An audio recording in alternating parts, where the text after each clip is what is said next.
Hello everyone, this is Maula Nikma and Abel Wansink. In this episode, we are going to talk about writing. Yeah. Okay. Well, I have two simple questions. Good. This is $1 million question. Okay. Easy to ask, but really sometimes it's difficult to answer. Okay. Okay, now I want to practice my writing skills. Okay. And when I have, the paper and then my pen, and then I'm trying to start writing something, and I just don't know what to write. Okay. You know what I mean? Yeah. Okay. So how to solve the problem? Okay. First of all, you have to know what you're writing for, right? Mm-hmm. And you have to know what the topic is going to be. Mm-hmm. And if you combine those two things, So the topic and then and the audience. The audience. What are you writing for? Are you writing a letter? Are you writing an essay? Are you writing a book? Okay. So what are you writing for? What's the format? Because a format has a specific structure. Mm-hmm. So once you've decided on the format, like, okay, I'm writing a letter, right? The structure will help you go through it. The first part should be a greeting. The second part should be an introduction. So it really helps you guide you along through the writing project. Now the topic is, of course, what are you writing? Now this should be very clear before you start writing. And this is actually a common mistake I see with people doing writing exercises or writing as part of a test, that they just start writing.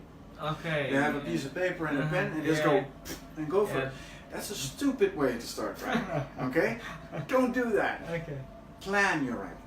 Right? Always plan your writing. So first, what are you going to write? And you can scribble, don't start with a neat line, yeah? Start with random, start with ideas. So like mind mapping? Yes, exactly. Like brainstorming kind of thing. So this is going to come up. I want to talk about this. This is related to that. And make a little kind of scribble for yourself, like what makes sense with what can come up in my writing, Then you write what's called an outline. If it's a longer piece, if it's a letter, you shouldn't do that. What if you have a limited time to write? Let's say then especially. Okay. Especially then. If you have a limited time and you have an objective, right? So you have to write this much in this amount of time. You better make really, really sure that you are prepared, that you are planned out. How to plan? Like, okay, you have limited time, but at the same time, you need to have a plan. Yes. Before you write. Yes. So you have to take some time for sure to plan, which means brainstorming and structuring or outlining your ideas. This comes first, then comes this, then comes this. The logic of the... You have to have that. The thing is though, when you've done that, the writing problem solves itself. Then it's just a question of sticking with the plan and filling in the blanks. So you can start writing and keep writing until you're done. So it's actually a time saver, but you do have to take a couple of minutes to do that. Brainstorm and structure. Okay.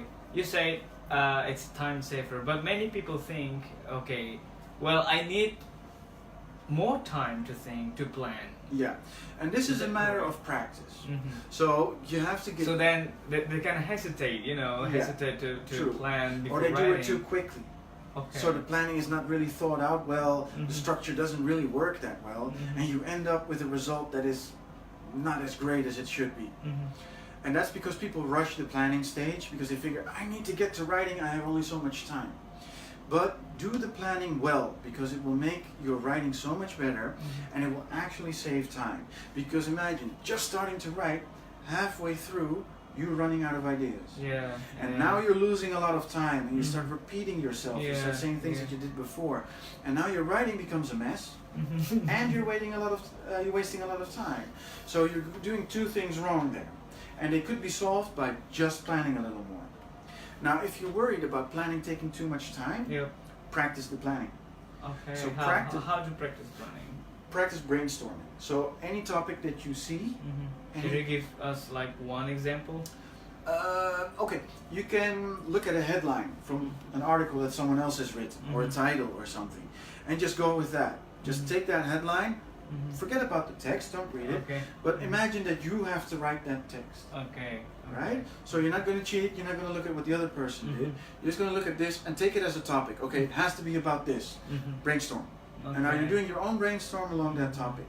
You can time yourself. I don't want to take more than a minute to come up with 6 words. Okay. Brainstorm. Can I use like the WH question? Yeah, very good. To start with, very like good you know, Where, where, when, and then why, who, what. Yeah, sure. That's a like very that. good idea. Mhm. Answer that for yourself. Mhm. And also, when you're brainstorming, make sure you brainstorm off of your own brainstorm. So Okay. let's say I come up with the word tree Okay. for the brainstorm, Mhm. just out of nowhere. Yeah, tree. Okay. Now, use tree as an inspiration Mhm. for another word. So that way my ideas are connected to each other. So I can say tree, cutting tree, making paper, pollution. Okay, now I've got an idea forming, you see? Because if it's purely random and I say tree, bucket, house, person, Yeah. this is hard to combine Yeah. into anything. Yeah. So you have to make sure that your thoughts are connected. And the more you practice this, the quicker it will be. And you can find that even in 30 seconds to a minute, you can come up with a very usable brainstorm. The more you practice. If it's the first time you're ever brainstorming, it may take you 5 minutes, and you come up with way too much stuff that you cannot really use. All right. So Well, thank you for practice, that great tips. Well, another issue with writing is, writing in English is, of course, the vocabulary. This might face by most students here in Indonesia. Yeah. You know. Yeah. So how? Well, vocabulary always takes time. Mhm. There's no instant solution. There's Mhm. really no quick trick Mhm. to learning vocabulary. It just takes time to collect all your words, you Mhm. know. So there's really no shortcut there. But if you know that this is a weakness of yours, like, I know that my vocabulary is always coming up short, then you should pay extra attention to it. That's all I can say about that, really. So look for words, pay more attention to new words. If you do see new words, don't just kind of see the word or hear the word and then leave it alone, but actually take some time to remember the word, look up the meaning of a word, and register it, remember it. What about, well, in terms of practicing? Writing practice.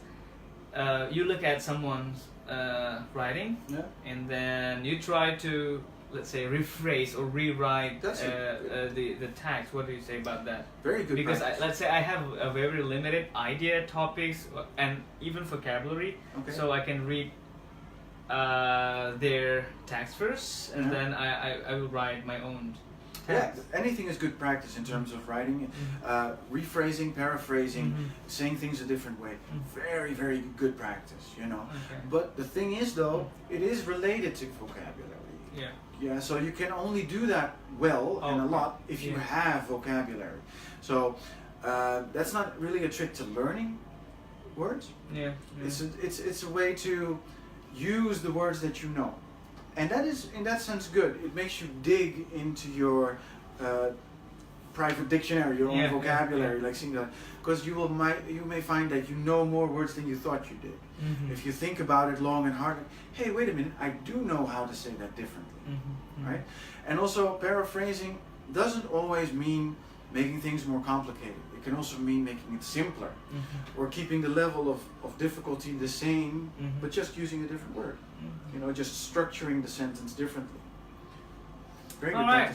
Thank you for the tips, Abel Wansink, for the writing skills tips. And thank you guys for watching this video. Hope you enjoyed it. Hope you learned your stuff. And see you in the next one. Bye bye. Bye.